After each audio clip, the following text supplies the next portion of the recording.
Hello दोस्तों, नमस्कार। Welcome to my channel Target with Utsav Kumar. आज हम सामान्य ज्ञान के कुछ प्रश्नों को हल करेंगे। चलिए पहले प्रश्न को देखते हैं। सबसे प्राचीन वेद है, आपको बताना है कि सबसे प्राचीन वेद कौन सा है। ऑप्शन देखिए, सामवेद, ऋग्वेद, यजुर्वेद, अथर्ववेद। तो बताइए इसमें सबसे प्राचीन वेद कौन है।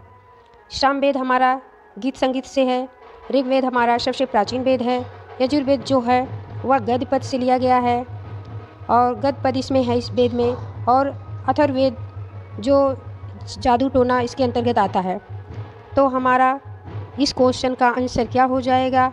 सबसे प्राचीन वेद जो है वो है ऋग्वेद। कौन सा वेद है? ऋग्वेद। चलिए अब दूसरे क्वेश्चन को देखते हैं। रामायण के रचयिता कौन है, आपको बताना है कि रामायण के रचयिता कौन है। ऑप्शन इस प्रकार है, वाल्मीकि, तुलसीदास, कालिदास, कबीरदास। तो कौन सा ऑप्शन सही हो जाएगा। तो रामायण के रचनाकार हैं वाल्मीकि दास। पहला ही ऑप्शन सही हो जाएगा, वाल्मीकि दास।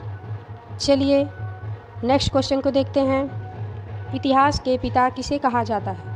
अब आप लोगों को बताना है इतिहास के जनक कौन है। पहला ऑप्शन है हेरोडोटस, यूरिपिडेस, डाइसेम, सुकरात। तो आपको बताना है कि इसमें से सही ऑप्शन कौन है। तो पहला ही ऑप्शन सही हो जाएगा, हेरोडोटस। पहला ही ऑप्शन सही हो जाएगा। चलिए अगले क्वेश्चन को देखते हैं। महात्मा बुद्ध का जन्म कहाँ हुआ था। बताइए आप लोग, महात्मा बुद्ध का जन्म कहाँ हुआ था। पहला ऑप्शन है श्रीवास्ती, लुम्बिनी, सारनाथ, कुशीनगर। तो कौन सा ऑप्शन सही हो जाएगा। आप लोग जानते हैं कि महात्मा बुद्ध ने पहला उपदेश सारनाथ में दिया था, इनका परिनिर्वाण कुशीनगर में हुआ था और इनका जन्म लुम्बिनी में हुआ था। तो इनका जन्म स्थान हो जाएगा लुम्बिनी। दूसरा ही ऑप्शन सही हो जाएगा। चलिए अब अगले क्वेश्चन को देखते हैं। सत्यमेव जयते का उल्लेख कहाँ मिलता है। आप लोगों को बताना है सत्यमेव जयते का उल्लेख कहाँ मिलता है। मुंडकोपनिषद, शतपथ, महाभारत, कठोपनिषद। तो बताइए कौन सा ऑप्शन सही हो जाएगा। तो पहला ही ऑप्शन सही हो जाएगा, मुंडकोपनिषद। चलिए अगले क्वेश्चन को देखते हैं। पुराणों की संख्या कितनी है, आपको बताना है कि पुराणों में कितनी संख्या है। ऑप्शन इस प्रकार हैं, 18, 19, 20, 21। तो बताइए कौन सा ऑप्शन सही हो जाएगा। पुराणों की संख्या कितनी है। चलिए पहला ही ऑप्शन सही हो जाएगा, 18। चलिए नेक्स्ट क्वेश्चन को देखते हैं।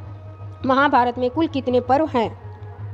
बताइए महाभारत में कितने पर्व हैं। जैसा कि आपने पिछला क्वेश्चन देखा कि पुराणों की संख्या कितनी थी, 18 थी। तो महाभारत में कुल कितने पर्व हैं। यहाँ पर भी 18 ही पर्व हैं। यहाँ पर आपको कन्फ्यूजन में नहीं पड़ना है।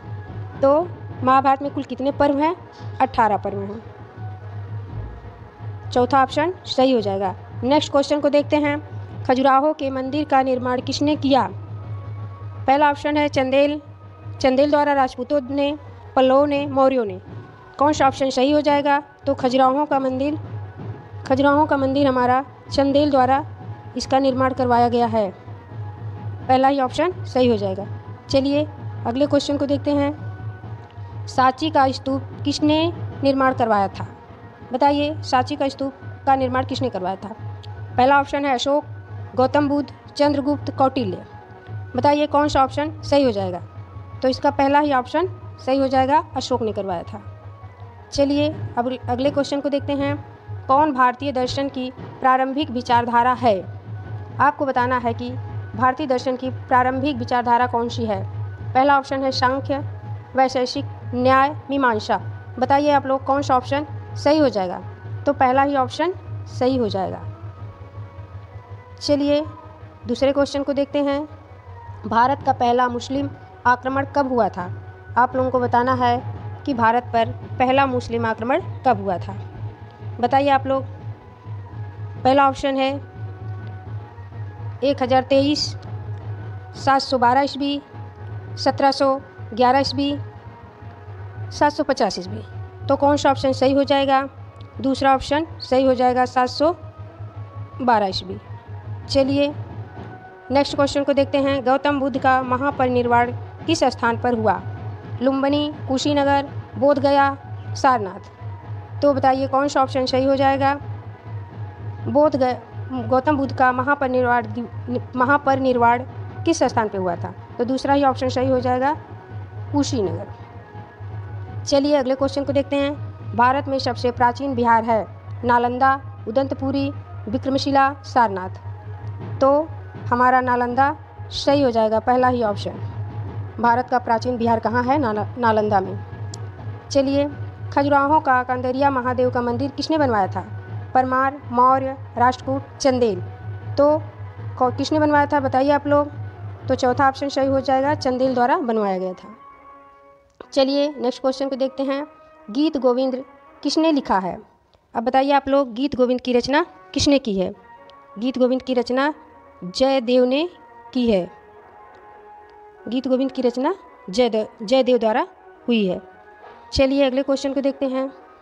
वैदिक काल में प्रचलित लोकप्रिय शासन प्रणाली थी। कौन सी लोक प्रणाली थी आपको बताना है।